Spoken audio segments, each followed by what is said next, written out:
Guess what appears in Captain Marvel? The Tesseract. That's right, this is the latest MCU movie to feature one of the Infinity Stones. So we're seeing the Tesseract roughly 20 years before the Great Decimation from the end of Avengers Infinity War. Thanos used the stones to wipe out half of all life everywhere. But before that universe-altering event, Carol Danvers had to contend with just one of the stones, the Space Stone. The appearance of the Tesseract in Captain Marvel has some fans pretty confused. Does its presence there really line up with the other MCU movies, or did Marvel goof? Well, it turns out Marvel may be pulling a bit of a retcon here, but it all makes sense in the final analysis. All right, let's break down the timeline of the Tesseract. The Space Stone was one of 6 Infinity Stones created long ago. No, for real, like before the universe even existed. Eventually, the stone was placed inside the Tesseract and wound up in Asgard, where it became the jewel of Odin's treasure room. But at some point, the powerful item found its way to Earth, where it was hidden for many generations by worshippers of Odin.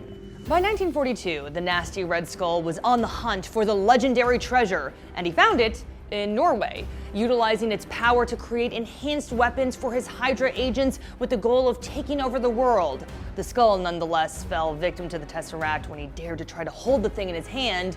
Apparently rejecting the villain, the Tesseract teleported the Red Skull across the galaxy to the planet Vormir, where he became the spooky guardian of another stone, the Soul Stone.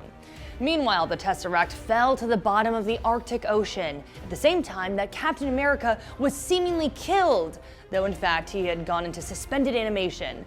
While searching for Cap, Howard Stark discovered the Tesseract and began studying the object. These studies would help Stark discover a new element based on the Tesseract that would save his son Tony's life years later, when the energy core of Iron Man's suit was discovered to be poisoning him.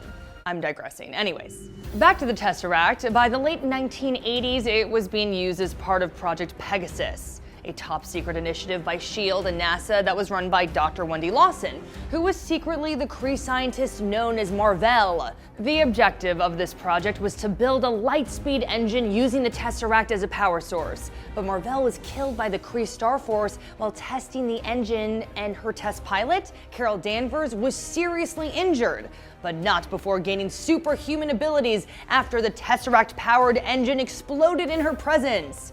As for the Tesseract, it was hidden on Mar-Vell's ship in orbit around Earth in the years after her death.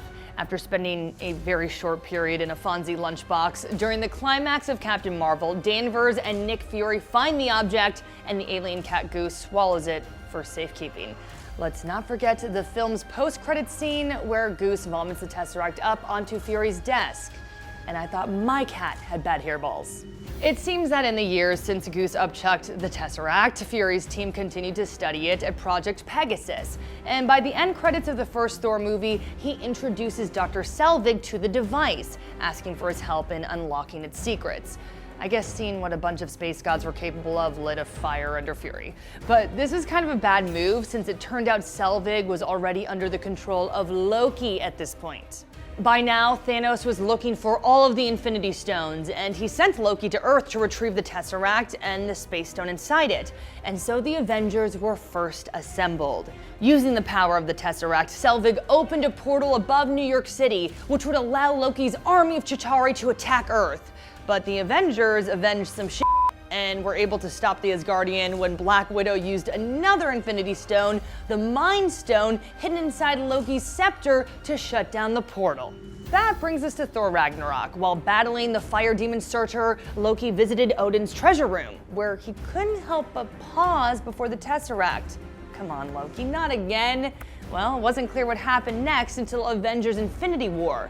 Loki, of course, had taken the Tesseract from Asgard, and while he tried his best to trick and then murder Thanos, in the end, the god of mischief would die, and Thanos would crush the Tesseract and retrieve his precious Space Stone. And soon after that, well, you know. Wait, come back. What did you think of Captain Marvel? Tell us in the comments section. And don't forget to check out our Captain Marvel review and end credit scenes explained. And as always, be sure to follow and subscribe to IGN wherever you like to watch.